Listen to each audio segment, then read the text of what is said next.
little journey to explain why I'm on a raft in the middle of the ocean. Nearly a month ago, I recorded my first ever Minecraft video. Okay, so I remembered... Oh my god. Come on. I had such a good time that I wanted to keep going the next day, without any plans of what I was actually going to do in the next video.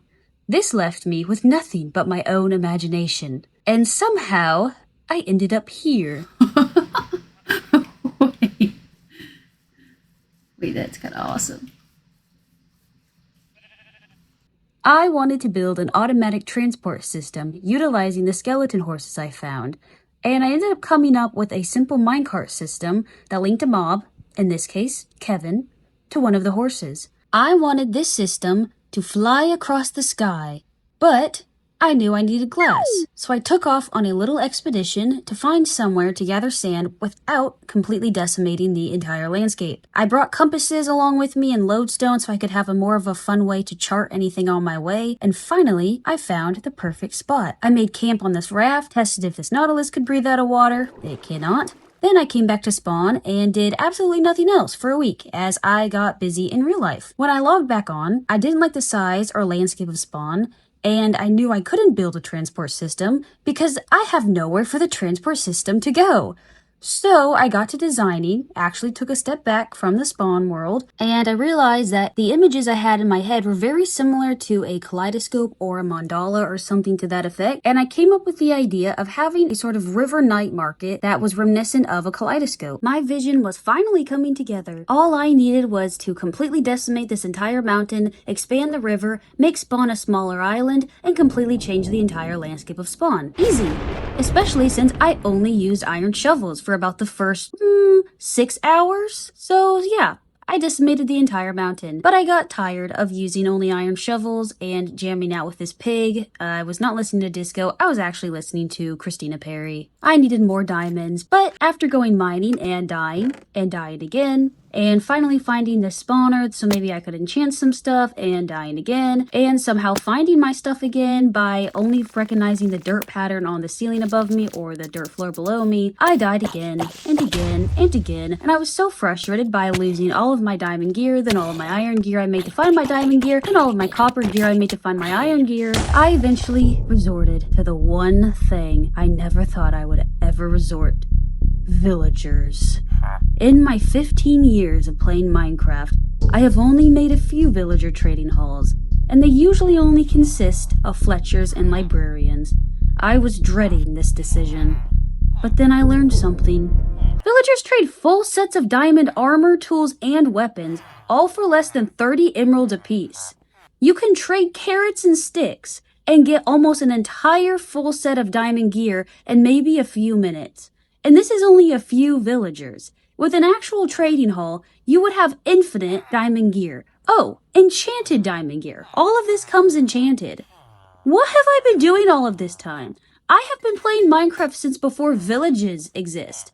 I have been playing Minecraft since it first came out. What have I been doing? So now armed with infinite diamond shovels for just a few emeralds apiece, I continued my mission. Okay. Whenever you look at a sheep like this, it kind of makes it seem like they're wearing like a cute little off-the-shoulder shirt.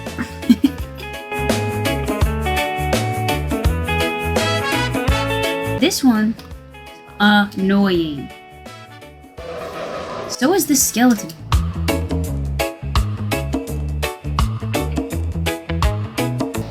Okay, bundle recipe. Like that.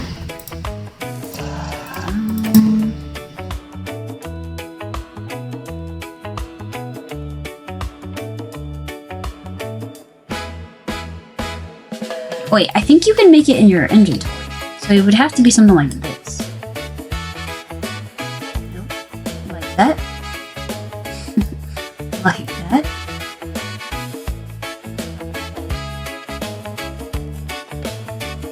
These are the loudest animals.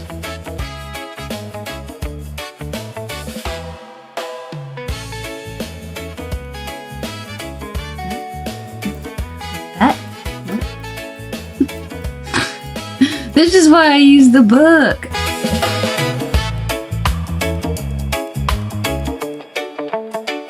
Okay, I can figure this out. A bundle.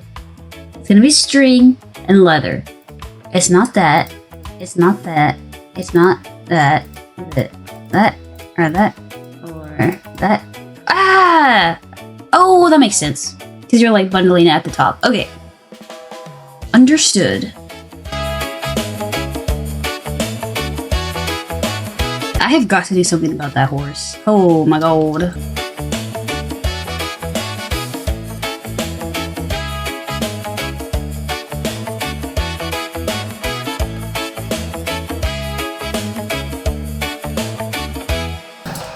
Shut up! Aww. Beats and welcome to the world.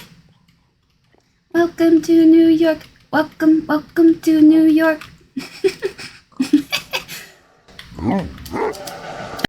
Once again, I had literally no plans for this build other than I needed to get out of the hole and I think I wanted it to be made out of glass.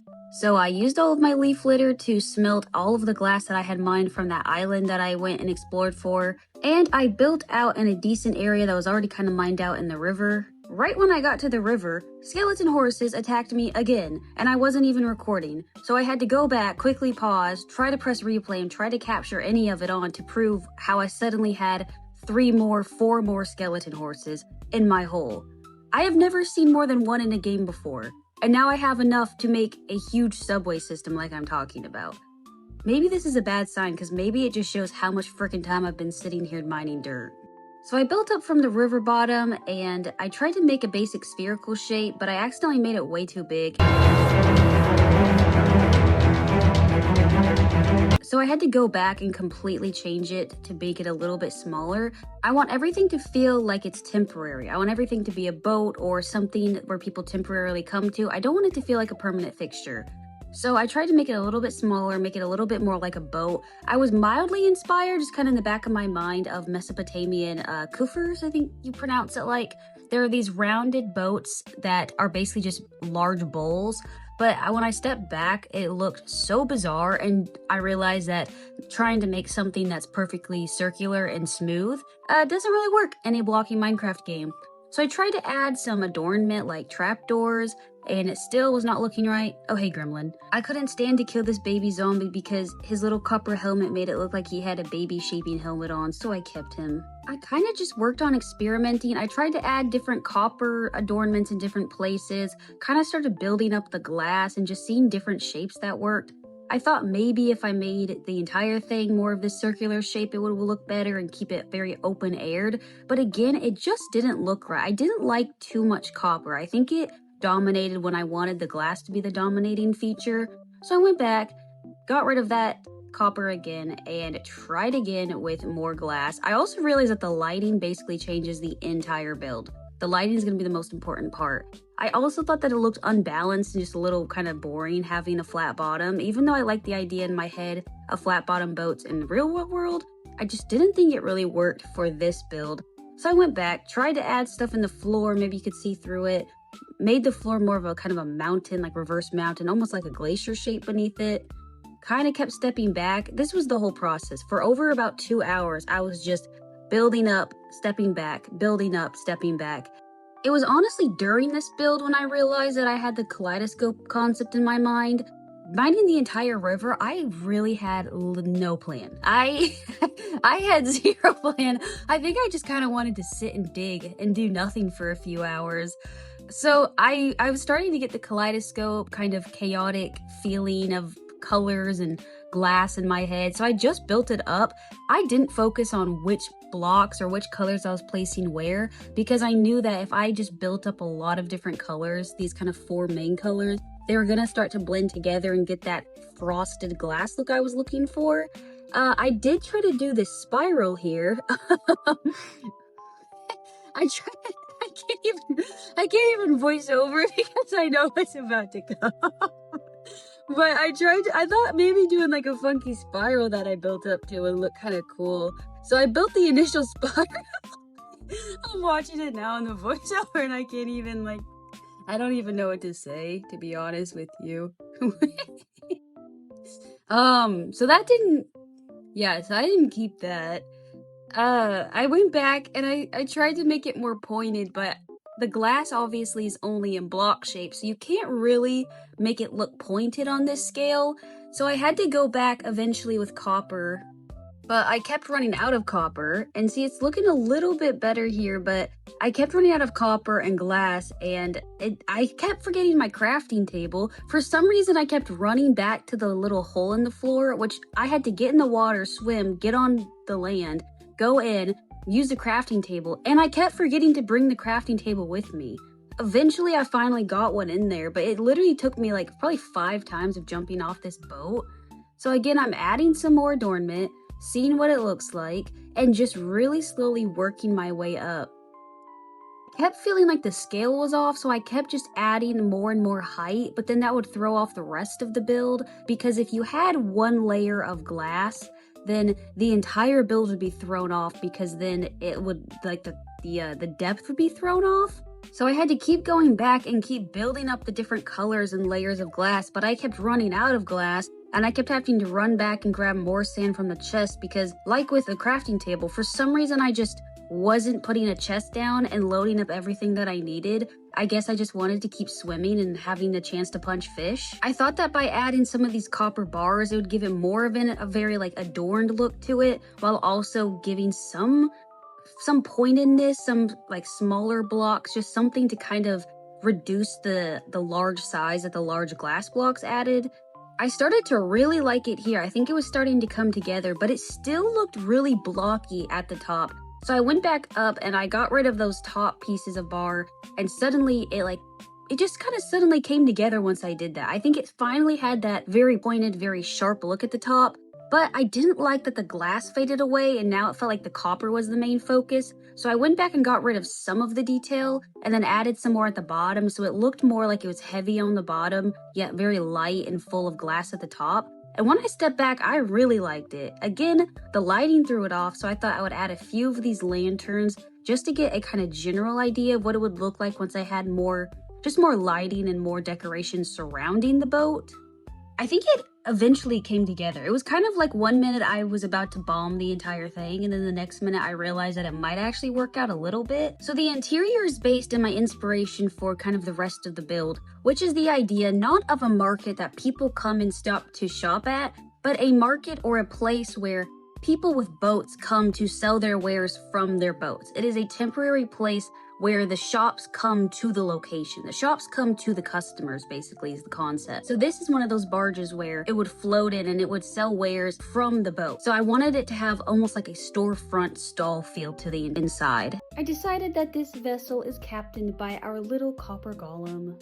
I also went on a little journey because I realized that I only had copper and regular lanterns, so I went on a little nether quest, and I happened across a tiny pocket of my soul sand that I was looking for, and right across from it was a bastion. I also forgot that soul sand was technically lower than a block. It's smaller than a typical block, so I kept falling into the lava because I kept walking right into it while shifting. After definitely not dying at all in the nether and definitely not losing my boots and hats to a piglin who stole my items, I came back with the soul sand and I finally got to make the lanterns. I kind of liked the lanterns just floating, but it just didn't feel right. It didn't feel as whimsical and out there as something different. So I went back and I tried to make sort of swirl designs, almost like they were blowing in the wind, or you can't really tell how they're held up. They kind of just look like you threw ribbons in the sky and they're kind of just floating. I wanted it to have that sort of weightless feel to it,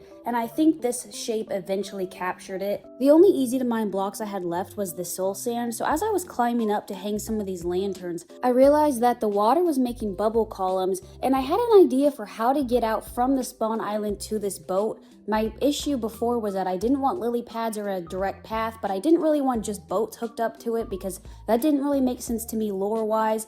So then when I saw this, I had a fantastic and whimsical idea. Whee! While underwater, I thought, why not? We have half of the build in the water. It's a boat, so why not add some of these whimsical lanterns in the water?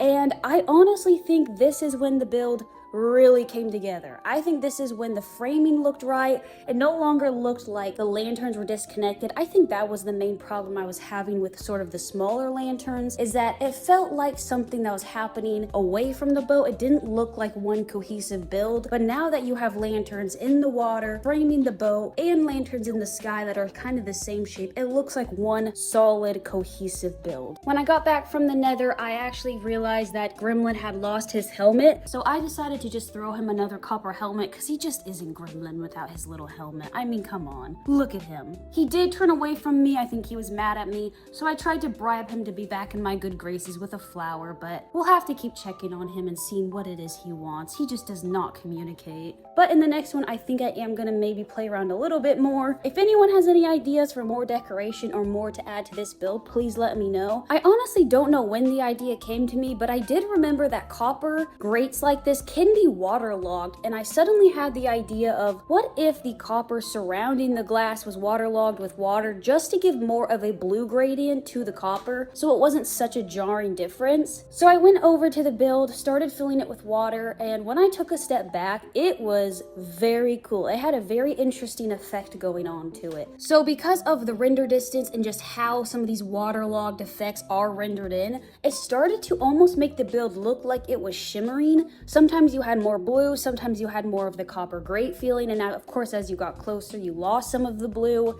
you gained more as you stepped away. The water kind of looks like it's running. I think this had the perfect kind of weird, funky, whimsical, magical effect to it, where the build really feels like things are happening internally to the build. It's not just this static build, and that is exactly what I wanted. There is so much more to do. That is one reason why I am putting so much in this video, because if I wait for the next videos, I will never be done with this region. Thank you so much for watching. The editing on this video has been a completely different experience than the short I made, than the last video, than the little diary entry. I am really trying to learn as much as possible in every video, so kind of the scheme and the feel of every video might feel different, and that is on purpose. That is a learning process for me. How much replay to use, what to record, how much should feel like a film and narration, how much should be in the moment and silly moments. These are all things that I am workshopping, both for the audience but also for myself, of what I enjoy editing. So on that note, thank you again. This was so much fun. I will see you in the next one. Bye!